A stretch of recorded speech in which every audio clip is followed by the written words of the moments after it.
Our own is very simple.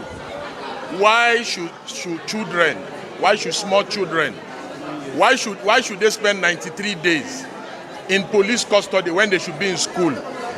And the government can arrest 10, 12, 13-year-old and keep them in custody for 93 days. But the government has not been able to arrest Yahaya Bello 6 months after. Is it not a parody of some sort that we have two separate countries? One country for the rich, one country for the poor. Our laws are very clear. It's 48 hours. The police are in breach of the fundamental rights of these children. So we are not going to delve into the substance of the issue, which is already before the court, so that we will not make remarks that are sub judice. But what we are saying, very simple. Yahaya Bello, 6 months later, has not been arrested. But you arrest our children. You keep them in custody for 93 days. These children, they are already looking like they have kwashiorkor. They are malnourished. You understand? Then you cannot keep them in custody for this long. This is the reasons why our rating in the Human Rights Index is poor, is bad. You understand? The Tinubu government should discontinue the charge.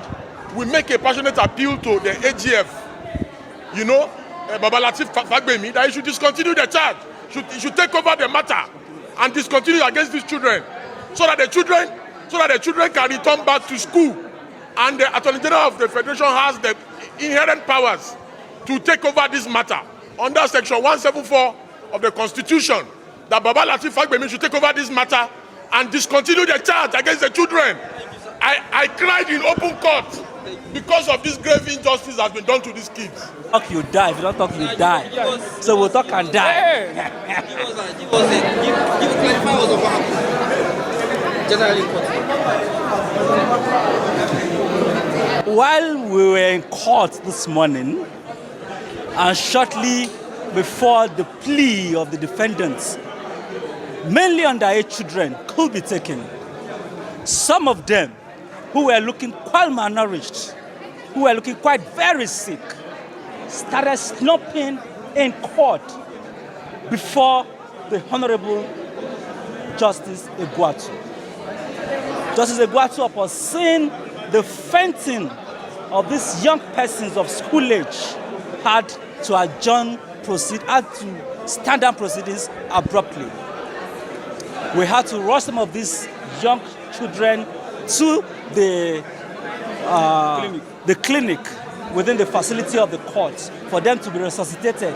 Some of them are still receiving treatment as I speak to you in the clinic.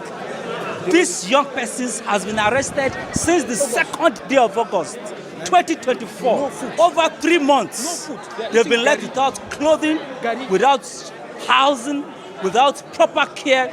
They are looking very malnourished, as you can see the videos that are flying around social media. They were kept at the Kuje Correctional Center and at the IRT, the notorious IRT at SAS Abattoir.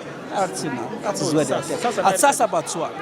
Now, this is the facility that has held our young children who should be in school that are being kept by this government over allegations of attempting to overthrow the president. The question now comes to, how can a 12, 13, 14-year-old boy who is looking very frail and malnourished attempt to overthrow the president? That is a matter for another day. But we have filed an application contesting and challenging the powers of the courts to try these young persons. And this objection is founded on very solid foundation. The Constitution of Nigeria in Section 18 vests on the government the responsibility of educating young persons. The Universal Basic Education Act and the Children and Young Persons Act vest upon the government the duty to educate its younger ones. Section 2 of the UBEC Act mandates the government to provide education for its young persons. Free, compulsory education for all young persons. Unfortunately, young Nigerians have been arraigned in court today on a 10-count charge of an attempt to overthrow and overhaul the government of Nigeria. They have been granted bail. We will strive hard to meet the bail conditions if we can. The conditions are quite neck-breaking. It is like giving bail with the right hand and taking with the left hand. We will strive and do our best to perfect these conditions. But if we cannot meet those conditions, we will come back to the courts and seek for a variation. Because we have shown that these are young persons who are hungry. The essence of the protest of August 2nd is to end hunger in the land. And we saw them in court today, looking quite malnourished. The problem persists. Well, what actually happens... It's okay, thank you. No, this is the week. Go ahead. What actually happens today is that the 76 defendants were brought for arraignment who were alleged to have participated in this violent uprising against the government in Kano State. What actually baffles me today is that a matter of a sovereign national interest, a situation where a youth of this particular country would organize themselves into a violent protest, calling on an outsider to come and take over power from the government of Nigeria, otherwise than by constitutional means. This situation will never be tolerated. So give us the details of the ruling. What actually happened?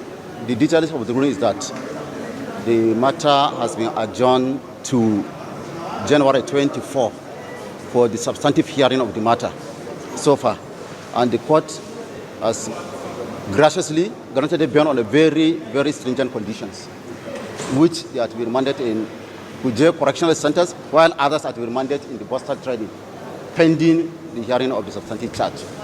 Well, but the point I want to make, I just want to make a point, please. These people have been in lawful custody of the police for a considerable length of time, and none of them exhibited any sickness. But unfortunately, they were instigated by lawyers. Yes, Garba. These boys that we brought to the court today, all of them are adults. Most of them are married men. None of them is a minor. Some of them are university graduates. The small kids you are seeing here, they came with some of their parents to come and greet their loved ones. They are not even the real suspects standing trial in this case. These boys were arrested in Kaduna and Zaria. Imagine the level we find ourselves now. Do you know how much it costs us to be at this level of a democracy in this country? These young boys are trying to destabilize Nigeria using the Russian flags and other countries, calling on the military to remove our president. Is it fair to even remove the state governors that they don't want democracy again? If you don't like democracy, are we forcing you? You go back home and sit. Everybody is enjoying their fundamental rights. Nobody is abusing their rights. Everybody is enjoying free movement, and everything's are moving fine in the country. These boys only for no reason. They started protests, violent protests with the flags, foreign flags, Russian flags. Haba, is that what we want in this country? Don't mind the Defense Council. They will always say something to tarnish the name of Nigerian police. It's not true.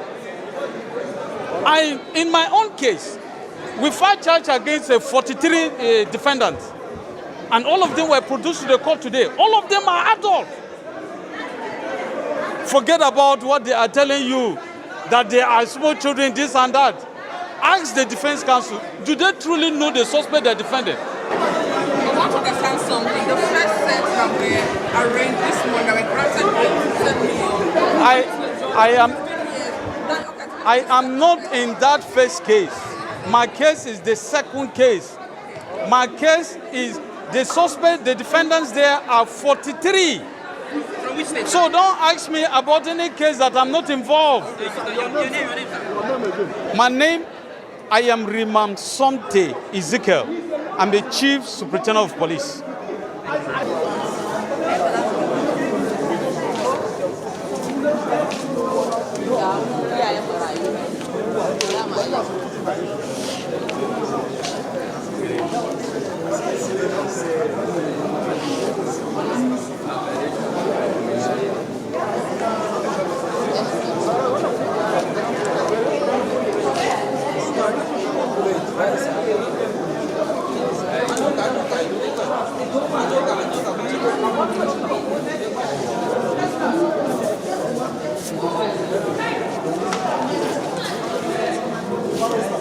Sir, are you ready now?